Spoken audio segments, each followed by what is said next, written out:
خدمت همسرت این روز عیدت تبریک کرده و تو عمر دراز صحت سلامتی خوشبخت شوید.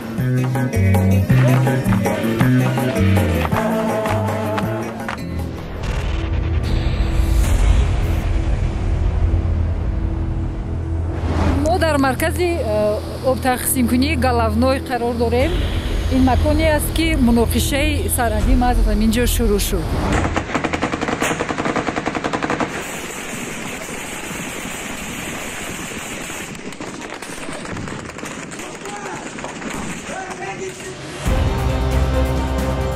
سربند آب تقسیم‌کنی گلونوی سالهای پیش مکانی بود که در آن تاجیکانی محلی ضمن توی و دیگر معرکه‌های خرسندی عکسبرداری و نوارگیری می‌کردند. این مکانی آسایشته عین حال نقطه داغ بحث فرامرزی تاجیکستان و قرقیزستان شده است. انشاءات آب تقسیم‌کنی گلونوی سال 1968 با مقصد آبیاری زمین‌های کشاورزی نزد مرزی تاجیکستان، قرقیزستان و ازبکستان ساخته شده است. آن در بالائاب دریای اسفره کنار دهه خواجه اعلای جماعت چارکو واقع میباشد. موافق خریطه‌های سال 1924، 1927 و 1989 انشاءات آب تقسیم‌کنی گلونوی در قلمرو تاجیکستان جایگیر است. ولی کشور همسایه امروز دعوا دارد که مکان جایگیرشوی انشاءات مذکور در حدود قرقیزستان است. این پیراهه است که به سربند آب تقسیم‌کنی گلونوی میبرد. روز مناقشه مرزی ساکنان بی‌سلاح محلی که از جانب قرقیزستان تیرباران شدند با این پیراهه گریخته به جایهای بی‌خطر پناه بردند. سنگ زدن، ما هم سنگ زدیم. یک بار آوازی پولمیات و آوازی автомат برآمد. مناقشه مسلحانه‌ای که 29 اپریل در نزد انشاءات آب تقسیم‌کنی گلونوی آغاز شد، باز یک شبانه روز در ناحیه‌های دیگری نزد مرزی تاجیکستان و قرقیزستان ادامه یافت. طرف قرقیزستان سر شد. ماستی چارقشلاق ویران میکنیم و یاردم نگذرد بالا بگفته ماستی با چارقشلاق زده بود که ثانی سعادت‌های ما هم پذیرسی گرفت. بعد اونجا زدن به ام پی هاشون اینجا آمد. همون پاورات با آمده ایستاده و به کاربر نسلانی پونکت زد. رحمت دمی سعادت‌ها برای اینجا ایستاده، اینجا یک ساعت یک نیم ساعت نگاه داشتم اینجا. به تهران آمده همیشه ثانی و عقب نشینی کرده برافت گرفتن. در نتیجه درگیری‌های دو روزه 19 شهروند تاجیکستان به هلاکت رسیده، 87 نفر زخمی شدند. از جانب قرقیزستان 36 کس فوت دیده، 189 نفر جراحت برداشتند. санаҳои 28 ва 29 апрели соли 2021 дар сарҳади тоҷикистон ва қирғизистон ки муноқишаҳои байни сарҳадӣ ба воқеъ омад, сани 28 апрел 19 нафар ба беморхонаи марказӣ бо ҳар намуд ҷароҳатҳои ҷисмонӣ ба мо муроҷиат намуданд. аз ин 19 нафар 3 нафарашонро мо бистарӣ намудем, ба 16 нафарашон ёрии амбулатория расонда ба хонаҳояшон рухсатӣ кардем. аз 3 нафаре ки мо бистарӣ намудем, 1 нафарашон бо захми оташнишон буд ва 2 нафарашон бо латхӯрии мағзи сар. сани 29 апрели соли 2021 бошад ба 65 нафар хизмат расондем ки аз онҳо 26 нафар низомиён ва боқимонда шаҳрвандони ҷамоатҳои сурх, чорку, хоҷиалло ва ҷамоати диётӣ ворох буданд. соат 3 буд ки خانم علاب سرمون هم ما شده بودیم که همه یک دو نفر رفتن بودن که خانشوی علاب موندگی سنه هم بود که ما 5 نفر گذشتیم رفتیم که هم علاب زدگی خانومی ها سوختا مولا هست اونجا مولا سر دادیم درد دادیم بیرون برومه همونجا رفتن ما یک گوشنامه زدم به قینشبه و من گرفتم بردم همون بچه که من همون تشکی صبح یک تشکیل جو درون با در آوردم که تو گفتم باسون برو خیر من بیست میرم تو پاله میگردم که من اپشتم زد منطقه شکوری 5 تیره است قرقیز چپون سیاه پوشتگی بود یک تا زد که گرفتم دویمش زد سیرانو توقت که گرفتم سیمش زد که دو پوم اخور بود. نزاع مرزی از کجا سر شد و در کجا به انجام رسید؟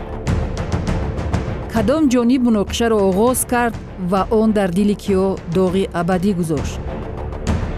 ساکنان محلی به ناگهانی سر زدن مناقشه شبهه دارند. آنها میگویند که این ماجرا قبلا تحریزی شده است و آگاهانه صورت پذیرفته است.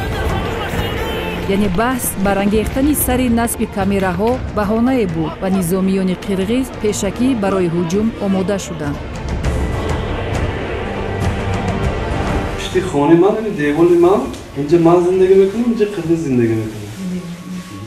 بالای ما 100 متر یک خانه خوله همون بگو ساعت 3:04 و ها 11 ماشین 11 گازل هم مرسدس ایکون ساعت دوباره دوباره خلقش پول میبرو همونجا.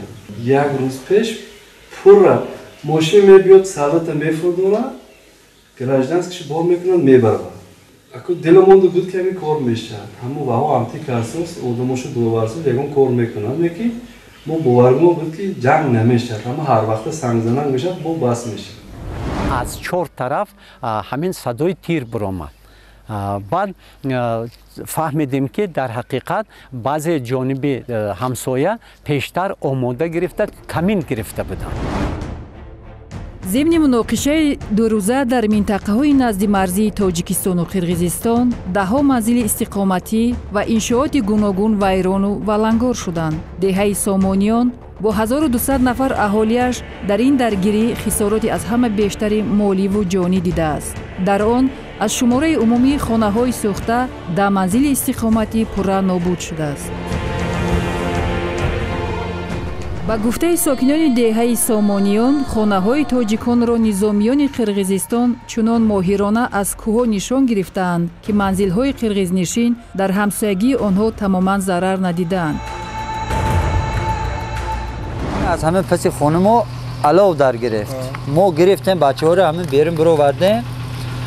بعد که همینجا بچه‌ها برو وردیم به بیرون اومدیم خواستیم که همین سوختار خاموش کنیم. سنی ما سرحدبانای قرغیزستان آتش کشیدن. یک برادر من زخمی شده بالا بستری است. همه را از دست دادیم. خواستیم مولها را از اوغل بروریم گم شدن رفتن. دزدن بعد علاوه موندن. از بالا گرانتمیات که زدن سر کردن که حتی تو همین 4 حوله وسن گرانتمیات اسکولکاش همه چی هوش داره.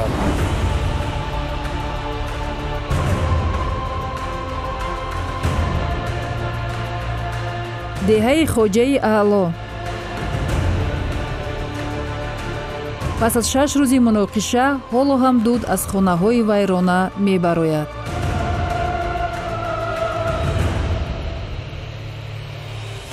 ما در حال 4 کلین بودیم، 5 پسر و پنجمش حال فاتحه. چون 3 خانه هم بسنا همه چیز سوخته برفت. از ما این حال در خانه امکیشتیم. هم سوزاندن با بنزین، هم با سلاح کتیز دادن. که من ویهای خودم ارگان خودم اومده هوایهای همون وقت نکفی دیگه چیزاشو با اینجا اومده به ازوریدت کردن بود یافتن همون سناریدهایی که زدن جای ملایم غلطی دیگه کفی دیگه نیم. این حالت قطعی یکم بار شما رو برو میشه دیگه. ما این حالت 35-40 سال باز رو برو یه بار دیگر بالاند همیخیل کفاندن شدگی بود. سال 2014 بود. این دفعه بینیوهد متحش شد. ما مناسبت ما نغز اگر وای بگیریم ما یکم رو حکت جنگ و جنجال نمی کنیم. معرکه یک دیگه به در اومده و بر اومده ما بود.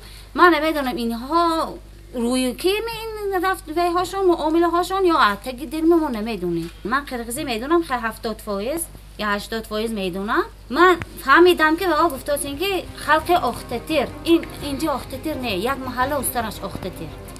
خیزتون بیاین اینجا خانه ها خالی علاوه سر میدید. آتش میزنیم گفتن بنزین دستاشون بنزین کنیسترای بنزین بودن هم علاوه سر دادن هم نمیاد زدن. Bana Hacıklar'ın mahallesi. Hacıklar'ın mahallesi. Dur cigirmen ana aşığı yurtlarını bana. Çıkanacaksın ha korkma oğlum.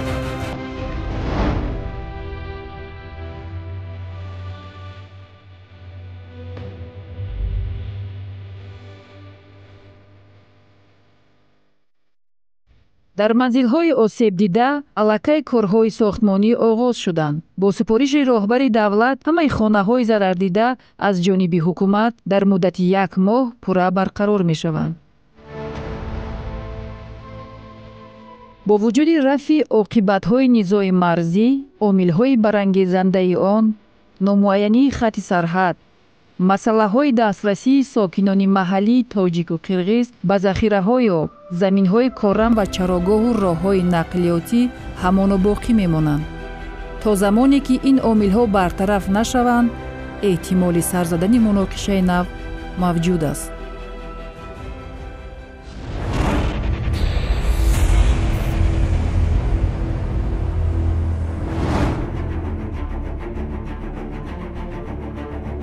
ин роҳ аз деҳаи чорқишлоқи ҷамоати шаҳраки Исфара ва деҳаи Қарабоғи ноҳияи Ботканд мегузарад. қаблан сокинони минтақа тавассути он аз Исфара ба Чоркӯ ва Ворух мерафтанд. соли 2014 ҷониби Қирғизистон ин роҳи нақлиётиро баст. даври шӯрвина ҳама раи Исфара Ворух ҳамҷа буд. То 2014 ҳамҷа ки ра буд. Ҷа маҳкам кардам он дигар намтин. ин роҳро дигар истифода намекунад. Не, ани мо истифода ҳама илак кити. роҳи поён. ҳоло тоҷикон зимни сафар аз шаҳри Исфара ба Чоркӯ ва Ворух аз ин мавзеи селрав мегузаранд. мо дар роҳи Исфара Ворух қарор дорем. айни ҳол дар ин мавзеи Коктери аст ки ҳудуди Қирғизистон аст. мебинем ки аллакай вақте ки ҳудуди Қирғизистон шурӯъ мешавад мобайни роҳ ҳастин тақрибан 300 метр роҳ ҳамин гуна валангор аст таъмир нокарда дар ҳолати садама қарор дорад. ин роҳи вайрона ба масофаи 300 метр тӯл мекашад. ҳар боре ки ҷониби Тоҷикистон мехост онро таъмир бикунад ҳамсояи қирғиз иҷозат намедоданд. вале ин амалашон чӣ мантиқ дошта бошад ки аз ин роҳи вайрона худи онҳо низ бо машаққат мегузаранд. баъд аз расидан ба ҳудуди тоҷикон роҳи нақлиётӣ ҳамвор мешавад. дар ин маҳалла тоҷику қирғиз шафати ҳамдигарӣ зиндагӣ мекунанд. аз ҷониби рост тоҷикон, аз тарафи чап қирғизҳо. агар сарҳадро муайян карданӣ шаванд баҳси ҷонибҳо сари ин пайроҳа бармехезад ки он ба кадом тараф бояд тааллуқ дошта бошад. масъалаи муайянсозии хатти марз ҳамин гуна мураккаб аст.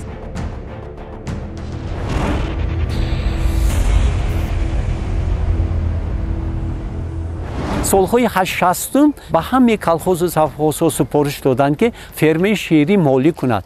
ана ҳамун давра барои чорвопарвария ривоҷ додан мардуми ҳамун қирғиза даъват кардан. дар дасти мо ҳуҷҷатҳое ҳаст ки соли 1952 ба қарори колхози Калинин баромадагӣ моҳи феврал дар ҳамҷо гуфта мешавад ки ба Эрдашева ном қирғизтабор ҳамун замин доданд. қирғизҳое ки дар сарҳад буданд ҳам дар Қирғизистон ҳам дар Тоҷикистон ҳамун заминҳои иқоматии худашонро ба қайд гирифтанд. чанд қадар заминҳо ба ҳамун чӯпонҳо дода буданд дар ҳисоб аст. дафтари хоҷагӣ бардорим ҳама чиз ҳаст. нафақабам аз ҳамин Тоҷикистон баромаданд, нафақашонро мегирифтанд.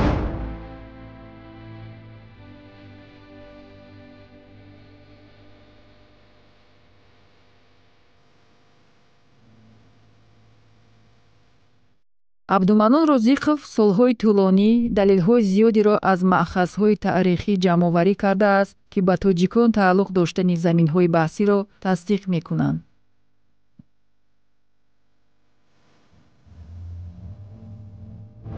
мо имрӯз мехоҳем ки албатта мо ҳам ҳудуди марзи Тоҷикистон муайян гардад.